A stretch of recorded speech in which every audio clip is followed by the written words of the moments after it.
Ladies and gentlemen, we're going to start the Public Policy and Finance Committee hearing. Um, and while we're going to start off with Senator Rhett, as we're going to hear today, Senate Bill 87 LC 43 1825. Senator Rhett, you can probably go to the podium, maybe.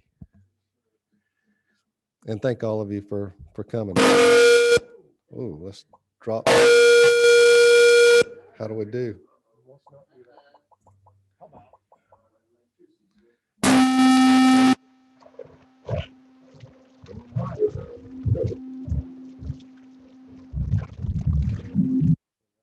Then we'll do 19. 19 is on. Can you hear me? Yes, sir.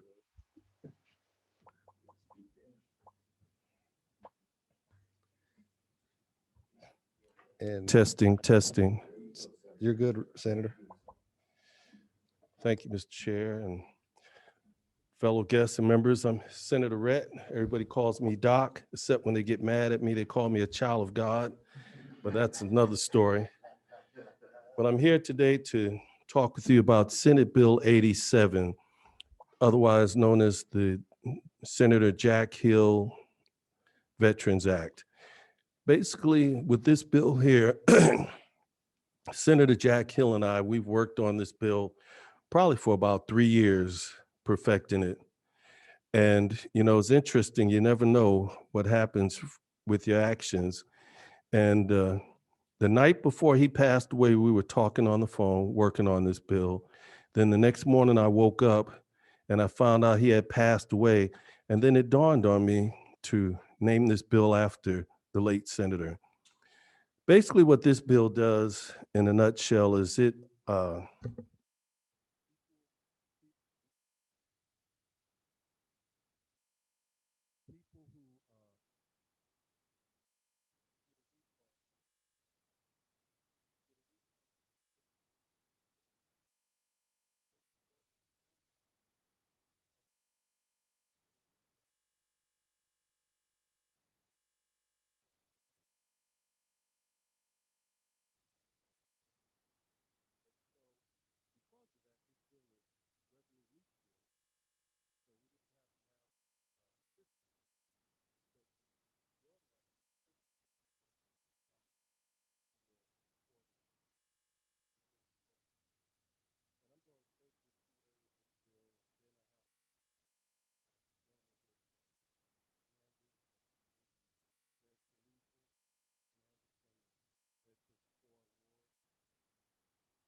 Thank you. Excuse me.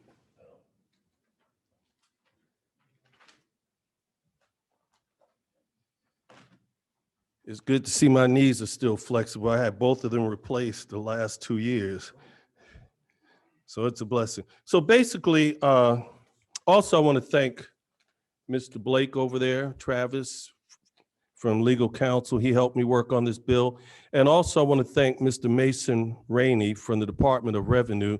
He reviewed the bill, and the Department of Revenue would be the one who would administer this bill, and they're 100% on board of how this bill works.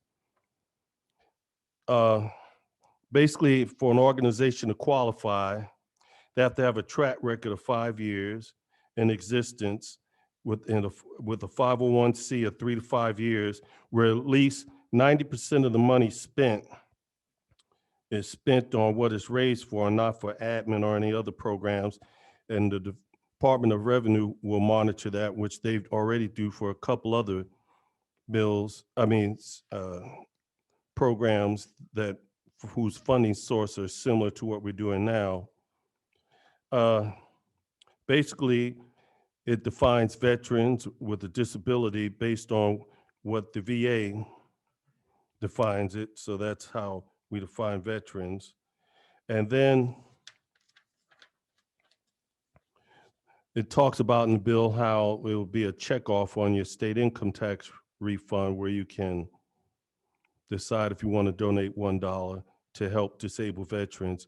And, you know, I want to highlight why this is important because during COVID, there were a lot of disabled veterans who were not able to get the service they need because of COVID. And this bill even looms more important when it comes in light of that background. Then it also talks about uh, how the money that is raised has to be specifically go towards what it's raised for. And like I said earlier, Department of Revenue would monitor that. They would do periodic audits at no or to make sure that this is happening. But if there's a problem and they're called to make an audit because there's been a problem with the organization, that cost would be charged to the organization that is participating in this program. Also, it doesn't affect the gratuity law because basically what happens here is that the money that we're collecting is being given to an entity to help them. So it gets around the gratuity clause where the government can't give gifts to entities without receiving a tangible benefit in return for the taxpayers. The taxpayers who are benefiting from it are the veterans. But basically, that's what the bill does. And it, like I said, is administered by the Department of Revenue, who cleared it already with themselves. In terms of funding, is revenue neutral because the money is going back to the veterans, and it's people who decide on the income tax to check off their return refund to submit $1 to help the veterans. And basically, that's about it with the bill. It passed. It passed. It passed through the Senate, where everybody in the Senate signed on to the bill, including leadership, and it passed through the Senate Veterans Affairs Committee unanimously, and then the Senate itself, it passed through unanimously. And it's been over here since the 17th day of the session, and we're just trying to work together with you to see how we can perfect this bill in order to remember a colleague of ours who not only served in the House and the Senate, but he was also Mr. Appropriation in the Senate. If you needed some money, you had to work with Jack, and Jack always tried to accommodate everyone. I used to always tease him. I used to say, you know, it's interesting. How did you learn to manage money the way you do? Because I have a little problem just managing my own personal finances, and you can manage the whole state finances. He said he learned by starting out working in a grocery market, managing budgets there. But then one thing Jack would always say is that, because he's a veteran and I'm a veteran, we would always say, and what he would always say, old soldiers never die, nor do they fade away, but they always continue to find a way to serve. And if we can do this to remember Jack Hill, who helped millions of people over the years as a representative and a senator, and also over appropriations, every time we help a veteran, Senator Jack Hill will always be finding a way to serve people, even in his passing. Sir, if you have any questions, I'm free to try to answer them, but I also have the state commanders from the American Legion and veterans of foreign wars and Mike Robe and a few others who want to say a few words towards this bill.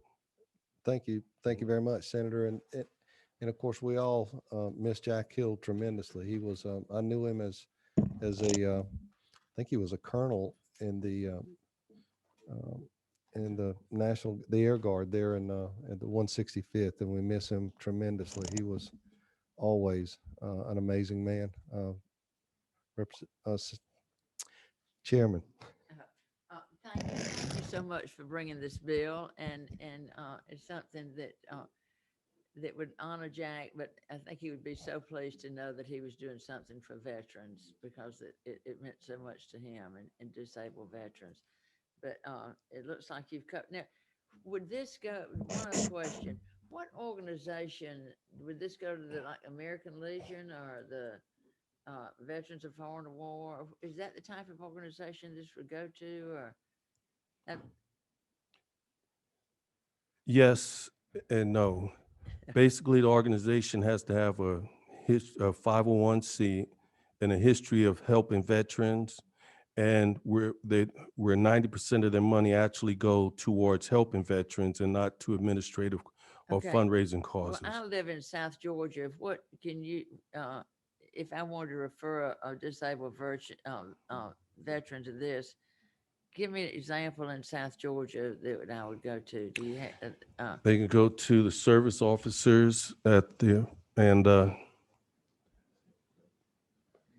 Mr. I'll know where to American- refer to. 52 offices throughout the state of Georgia, the Georgia Come on Department of up. Veteran Service. Oh, the Georgia Department of Veteran Yes, ma'am. Services. Oh, But I'm they wouldn't familiar. donate to us. But, and I'm not, you got both commanders here for the VFW. They Yeah, have I'm posts. real familiar with American Legion and VFW. Yes, They're ma'am. the strong in my Sure, area. sure. And those are the ones that I was familiar with. I think it's great, but I didn't know if they would be able to get any because they do a lot of service down in my area. Well, that's what they were hoping for, ma'am. If they donated that to the American Legion, then the American Legion commander would be Would be, involved. Yes, ma'am. because And I he- know they do a lot for Yes, ma'am. veterans. Yes, ma'am. In fact, we run a bus from my town down to Lake City to the Yes, ma'am. for the VA Medical Center. to the medical center, Yes, ma'am. Lake City, Florida. I Yes, don't know ma'am. if y'all know. So, And while I'm up, and if I I can. appreciate everything that they do for us down there. Yes, ma'am. Mr. Chairman and board members, I just want you to know that Georgia Part, we are fully behind this, sir. We have right now just a little over 700,000 veterans here in Georgia. And this would certainly help out, especially with COVID and things that have happened. You know, we've all had to change the way we do business, and this bill would certainly help. The only thing that I ask, and I've talked to Senator Doc about it, is that money does go to the organization that can help that veteran. And that's what we want to make sure. Logistically, how would it work? They check off $1 on their Georgia income tax. Does that flow where does it flow? Department of Revenue, and the Department of Revenue would administer the whole program. They already do that now for a number of organizations. So they would also audit the organizations to make sure that they qualify, and then audit them periodically to make sure that they're using the money for what it's supposed to do, where at least 90% of the money is going to help veterans, different organizations, and not going to fundraisers or administrative costs. Mr. Mason Rainey from the Department of Revenue, he's the one who helped to craft the bill. He couldn't be here this morning, but they would monitor it. Chairman Blackman. Yes, sir. Thank you, Mr. Chairman. And thank you, Senator, for bringing this. My father and grandfather both served veterans as well. And obviously I echo the same comments on late Senator Hill. What a great person, great servant he was. But so I just was, is it my understanding that you limit it to $1 or less of your refund? 100 pennies. So that's the maximum. So if I wanted Right. to do $5 out of my refund, this bill would cap it at $1. Right now it would, because in the beginning, we want to make sure, give it time for the organization to set up and run. But later on, we could always come back and make some adjustments. But right now, we limit it to $1 because if we're able to get the bill passed, we want to kind of make sure that we have everything up and running correctly before we increase the amount. Well, and I want to, thank you for your willingness to engage. We've had a number of conversations about this, and I just, still want to try to help see what we can do here. There's currently, I think we have 8 different ways that you can actually apply a refund to a foundation of some sort on your tax return currently. And my understanding is that this would be kind of an outlier. It would be a ninth, but it would be done in a completely different fashion. You've got some requirements on the receiving end based on the 90% and based on the various organizations that it could be distributed to. Is that correct? Yes, sir. Do we know exactly how that would work, Commissioner, or anybody answer that question, how that would operate? We don't? Okay. This is the state commander from the American Legion, Mr. Ed Ashbury. Yes, sir. And thank you for being here. Good morning, Chair. Good morning, sir. I'm Eddie Asbury, the Department Commander for the state of Georgia of all American Legion posts. And you, ma'am, we do support Lake City a lot down there. I know the group down there. We got a group everywhere. The American Legion, we got like 41,000 members throughout the state.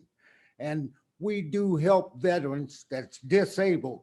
A lot of times they do have coming from the VA, but they get on hard times. They come to my post commander here. I need, my rent is dead. I can't get my rent paid. Well, with this funding, he could take care of that. Right now, sometimes you have to pass the hat to take care of that veteran at the time. What we envision at the American Legion, and it's still in the talking stage, we would apply. You have to apply, and we are 503C19 that would qualify us, that help veterans. And as all of you know, the American Legion is the largest veterans organization. We would take the money and a post would apply helping that veteran, then they would funnel it back up to us at the headquarters because we cannot be at all places and refund that. But we want to take care of the veterans. That's the first thing we would be on our list. We got 223 posts throughout the state. And within that, we got 12 districts. The state is broken up like that. So we would have a sub-administrator in that area. Then it'll funnel up to us and we would have a committee saying, okay, this is a good write-up and we'll take care of that. Our past year in we had like 8,000 requests, and this was a random sample that I took, asking the districts, what have you done to help veterans alongside of that? We building walkways. We're doing a lot of stuff to people handicapped to help them out. And that's basically what it would do. As we know, we really support the bill. We ask for you to give it favorable consideration. And if we get the dollars, we're going to manage it right and we're going to take care of our veterans. That's our job. Thank you, sir. Before we leave, question? how much money do you think we can raise doing this to help our veterans? Out of this here, Yes. well, as Commissioner says, 700,000 veterans, and if they file in Texas and they see something about a veteran, I know I gives all the time to a veteran, you Yes, know, sir. and you would too, I believe, Yes, sir. right? And you would too. And the madam just said the same thing, that she know what we do. And I stand on the past history of the American Legion. Mr. Chairman. Oh, no, I was just, is there any reason why it's not directed just at American Legion for those in the state of Georgia? As I read the bill, it says VSO, Veteran Services Organization. So it made me, the VFW, my brother, or it could be DAV, it could be paralyzed vets. Right. It could be any veteran service organization that qualify in that category. I'm just trying to, for instance, Brian, we've got a Georgia National Guard Foundation fund that we are allowed to contribute to currently. What is their receipts off of the program It's about 60,000 from last year. in a year?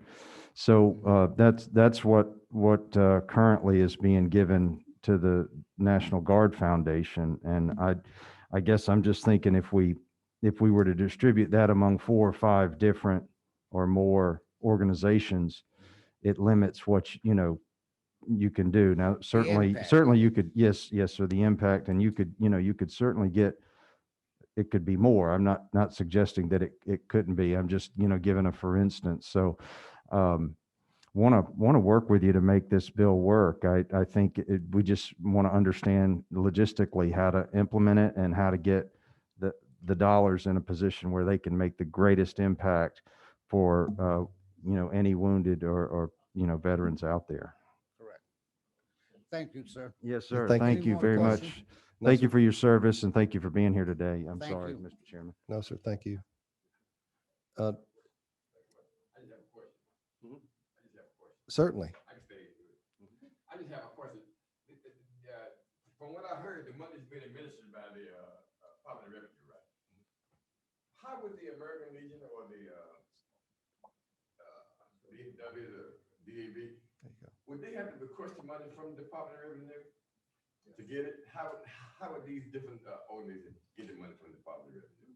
They have to have What's the figure for that? they have to have whichever organizations apply, they have to have a history of about 3 to 5 years with the 501 and in good standing.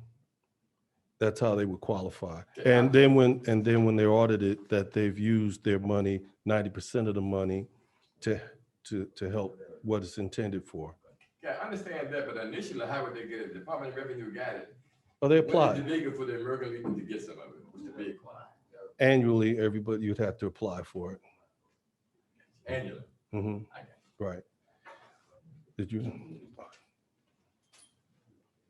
Are there other members that would like to address? We have about 5 minutes before we're in rules, and just as a comment for me, on the heels of the chairman over here, I'd like to do something much bigger if it's at all possible for our veterans. $60,000 spread among 4 is not our disabled veterans, in my opinion, deserve better than that, and I want to help you get there.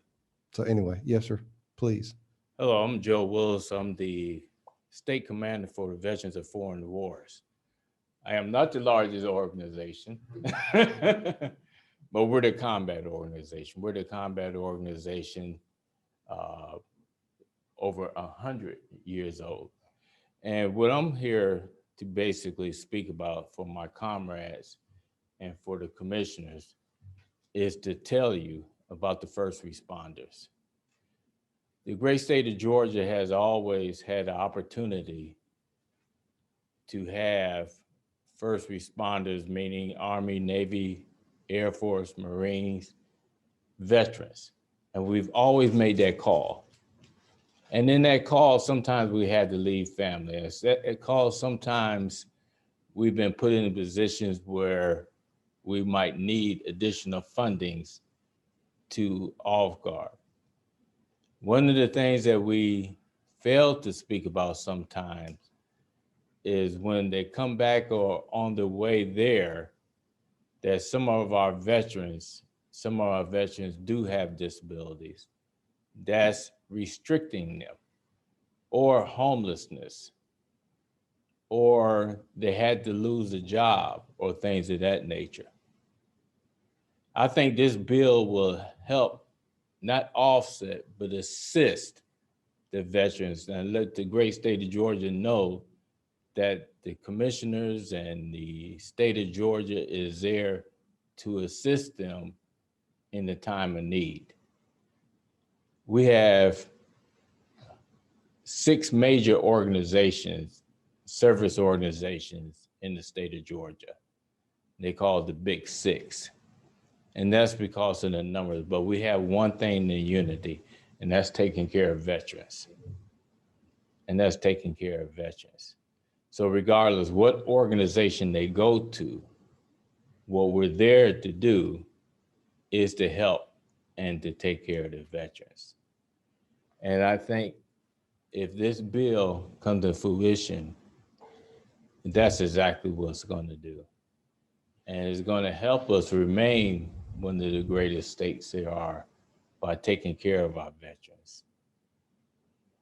Thank you. Appreciate it. Chairman Houston, pull that around. One thing that really worries me is the definition about who can participate in this program, because it's not hard to get a 501(c). And believe me, when you put some money out, people are coming out to the woodwork. And I wish we could think of a way to narrow it down to the, Well, the Department of Revenue, they're the ones who go out and annually audit these yeah, organizations. but can you, how many 501(c)s do we have in this state? I mean, it's unreal. And people will go out, I mean, I would just like to see the, you know, my personal opinion to narrow the thing down, you know, to the, like he mentioned, the big six, or the ones that we know that are reliable, Right. that are really doing the work, instead of somebody coming up all of a sudden and saying they're doing it, you know. Mhm. And I appreciate that. Does that make sense to anybody but me? It made sense. Huh? Yes. We'll find out, they'll be going, I mean, you'll be shocked at the number of people that say that they're gonna take care of them, but they really don't.